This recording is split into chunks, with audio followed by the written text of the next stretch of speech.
Hello, welcome to Samriddhi classes. Friends, आज के इस वीडियो में हम लोग देखेंगे एनर्जिक सिस्टम एंड ड्रग्स। तो अभी हम लोग ऑटोनॉमिक नर्वस सिस्टम पे चल रहे हैं, तो हमें ये समझ में आता है कि हमने लास्ट वीडियो में जो भी हम लोगों ने पैरासिम्पैथोमाइमेटिक, पैरासिम्पैथोलाइटिक जो भी है उसको जो हमने कवर किया हुआ है वो आपको समझ में आया होगा। तो हमने बताया कि ऑटोनॉमिक नर्वस सिस्टम कोई बहुत ज़्यादा टफ नहीं है, केवल आप हमारी बातों को सुनिए, उसको समझिए और वीडियो पूरा देखिए। आपको इजीली समझ में आ जाएगा कि ऑटोनॉमिक नर्वस सिस्टम में चाहे पैरासिम्पैथेटिक सिस्टम हो चाहे सिम्पैथेटिक सिस्टम हो, दोनों बहुत इजीली आपको समझ में आ जाएंगे। बहुत ज़्यादा रटने की ज़रूरत नहीं है, आप कंसेप्ट याद रखिए, आपको बहुत ज़्यादा याद करने की ज़रूरत भी नहीं पड़ेगी। तो आज हम लोग देखते हैं, देखिए energic nervous system and drugs. तो इसमें सबसे पहले हम लोग देखेंगे एनर्जिक ट्रांसमिशन क्या होता है। मीन्स अगर हम सिंपैथेटिक सिस्टम की बात करें तो हम एनर्जिक ट्रांसमिशन की बात करें।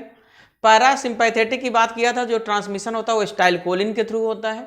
अगर हम सिंपैथेटिक सिस्टम की बात करें या एनर्जिक सिस्टम की बात करें तो यहाँ पर जो ट्रांसमीटर होगा वो आपका होगा एनर्जिक और नॉर एनर्जिक। मीन्स एड्रेनालिन और नॉर एड्रेनालिन होगा। दूसरा चीज़ समझिए कि बात करें चाहे हम नॉर एड्रेनालिन की बात करें, चाहे एड्रेनालिन की बात करें, चाहे डोपामिन की बात करें, ये तीनों जो आपके हैं ये तीनों अमीनो एसिड से डिराइव्ड हैं। और अमीनो एसिड डिराइव्ड होने के साथ साथ इसे कैटेकोलामिन्स बोलते हैं। इसका मतलब है कि सिंपैथेटिक सिस्टम के जितने भी न्यूरोमल ट्रांसमिशन हैं इनको मिला के बोलते हैं कैटेकोलामिन्स। किसके बोलते हैं? कैटेकोलामिन्स। और ये अमीनो एसिड से डिराइव्ड है।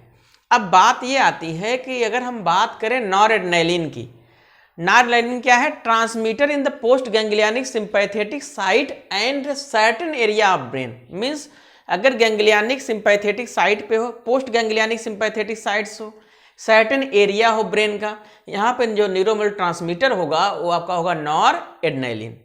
अब बात आती है एड्रेनालिन। एड्रेनालिन क्या होता है? एड्रेनल मेडुला से रिलीज होता है। कहाँ से रिलीज होगा? एड्रेनल मेडुला से रिलीज होगा और ये आपका ब्रेन में न्यूरोट्रांसमीटर की तरह काम करता है। तो फिर देखिए एड्रेनालिन जो आपको बहुत इंपॉर्टेंट है कि कहाँ secreted from adrenal medulla. Adrenal medulla से आपका सिक्रेट होगा, वहीं पे बनता है ये। और क्या होगा? Transmitter in the brain, brain में ये ट्रांसमीटर की तरह वर्क करता है। तीसरा आता है डोपामीन। डोपामीन भी इसी कैटेगरी में है। Transmitter in the basal ganglia, basal ganglia में ट्रांसमीटर का काम करता है। लिम्बिक सिस्टम भी करता है और सीटीजेड में करता है, means chemo receptor trigger zone में करता है और एंटीरियर पिट्यूटरी में करता है। इसका मतलब है कि बेसल गैंग्लिया हो, लिम्बिक सिस्टम हो, कीमो रिसेप्टर ट्रिगर जोन हो, एंटीरियर पिट्यूटरी हो, वहाँ पर जो न्यूरोमल ट्रांसमीटर होगा वो होगा आपका कौन सा? डोपामीन। अब बात करते हैं हम लोग कि डोपामीन की सेंसिस कैसे होती है, स्टोरेज कैसे होता है, रिलीज कैसे होता है, अपटेक कैसे होता है, डिग्रेडेशन कैसे होता है, मीन्स उसकी मेटाबॉलिज्म कैसे होती है, किस एंजाइम के प्रेजेंस में होती है, उसके बाद उस पर कौन से रिसेप्टर पे ये वर्क करता है। तो सबसे पहले हम लोग देखते हैं सेंसिस ऑफ कैटेकोलामिन्स। अब कैटेकोलामिन्स की बात कर रहे हैं, इसका मतलब है सेंसिस नॉरएड्रेनालिन की भी हो रही है, एड्रेनालिन की भी हो रही है और डोपामिन की भी हो रही है, तीनों के सेंसिस हो रही है। तो अब हमने बताया था कि इनकी सेंसिस जो होती है अमीनो एसिड से होती है। वो अमीनो एसिड्स आपकी कौन सी हैं? Phenyl alanine. फिनाइल एलानिन देखिए यहाँ पे हमने बनाया हुआ फ्लो चार्ट है। Phenylalanine in presence of hydroxylase कहाँ पे हो रहा है? लीवर में बनाता है tyrosine. Tyrosine again hydroxylase enzyme presence से एडर्जिक न्यूरोनल साइटोप्लाज्म बनाता है डोपा, और ये डोपा डी कार्बोक्सिलेज के प्रेजेंस बनाता है dopamine. Dopamine beta hydroxylase present बनाता है noradrenaline. Noradrenaline n methyl transferase present बनाता है एड्रेनालिन। तो सबसे पहले देखिए फिनाइल एलानिन हाइड्रोक्सिलेज प्रेजेंस में बनाएगा टायरोसिन, टायरोसिन हाइड्रोक्सिलेज बनाएगा डोपा, डोपामिन डी कार्बोक्सिलेज बनाएगा dopamine, dopamine beta hydroxylase presence बनाएगा नॉरएड्रेनालिन, और ये नॉरएड्रेनालिन एन मिथाइल ट्रांसफरेज बनाएगा एड्रेनालिन। तो ये हमारी ये हो गई किसकी? कैटेकोलामिन्स की सेंसिस हो गई। ठीक, मीन्स डोपामिन की भी हो गई, नॉरएड्रेनालिन की भी हो गई और एड्रेनालिन की हो गई। तो ये आपके सब क्या है? एंजाइम है, इनको याद रखिए, कभी कभी जीपैड में पूछा जाता है। तो हमने बताया सेंसिस होती है फिनाइल एलनिन अमीनो एसिड से। कैटेकोलामिन्स की synthesis amino acid phenylalanine से होती है। अब बात आती है स्टोरेज की।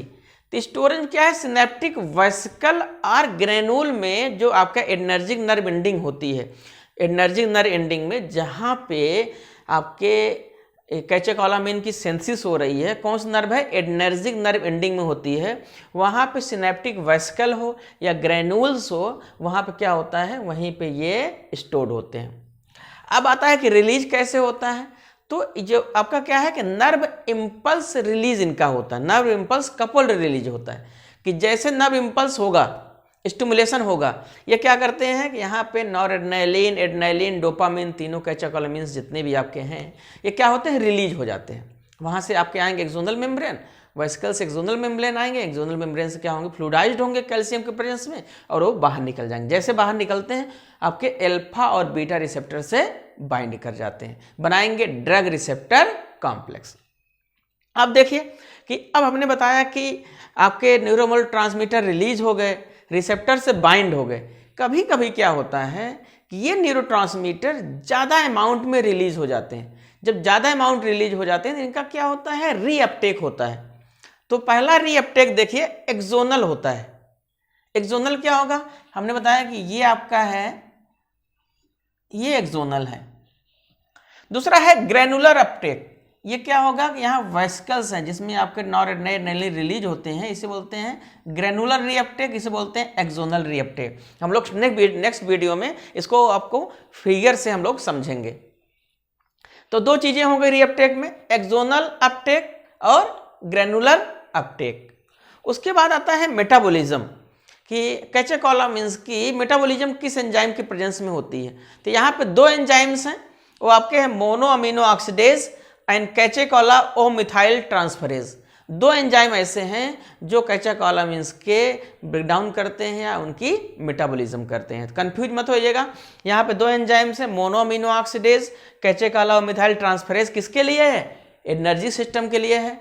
और जब हम बात करते थे स्टाइल कोलिन के लिए, वहाँ पे आपके एंजाइम्स होते थे cholinesterase. Cholinesterase presence में स्टाइल कोलिन टूटता है। एड्रेनालिन आपके किसके प्रेजेंस टूटेगा? Mono amino oxidase and catechol o methyl transferase. अब बात आती है कि रिसेप्टर कौन से हैं। तो यहाँ पे सीधा सीधा समझिए, G protein couple receptor, IP3 DAG pathway. G protein couple receptor IP3 DAG pathway से क्या होगा कि यहाँ पे ट्रांसमीटर जो होंगे वो काम करेंगे। रिसेप्टर्स जो होंगे यहाँ पे दो टाइप रिसेप्टर्स होते हैं, एल्फा और बीटा। एल्फा को अगेन अल्फा 1 अल्फा 2 में डिवाइड किया गया है और बीटा को 3 डिवीजन बांटा गया है, बीटा 1, बीटा 2, बीटा 3।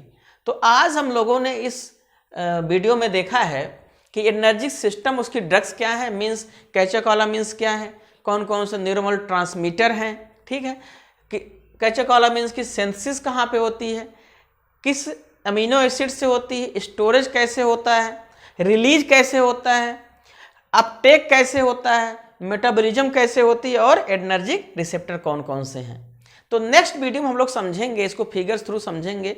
अभी तो वैसे हम लोगों ने थ्योरेटिकल देख लिया है, यहाँ पर हम लोगों ने सेंसिस देख लिया है। तो हम लोग नेक्स्ट वीडियो में देखेंगे आपको कि एक सेंसिस कैसे होती है, कहाँ पे, आपके एडर्जिक नर्व एंडिंग में। और छोटे छोटे मैकेनिज्म अगर आपको देखने हैं, अभी हमने शुरुआत किया हुआ है, तो साइड वीडियो में आप इसकी मैकेनिज्म देख सकते हैं, स्टाइल कोलिन की सेंसिस कैसे होती है, उसके ब्रेकडाउन कैसे होते हैं। ठीक, अगर आपको वीडियो पसंद आता है तो आप इसको लाइक जरूर करिएगा। Thank you.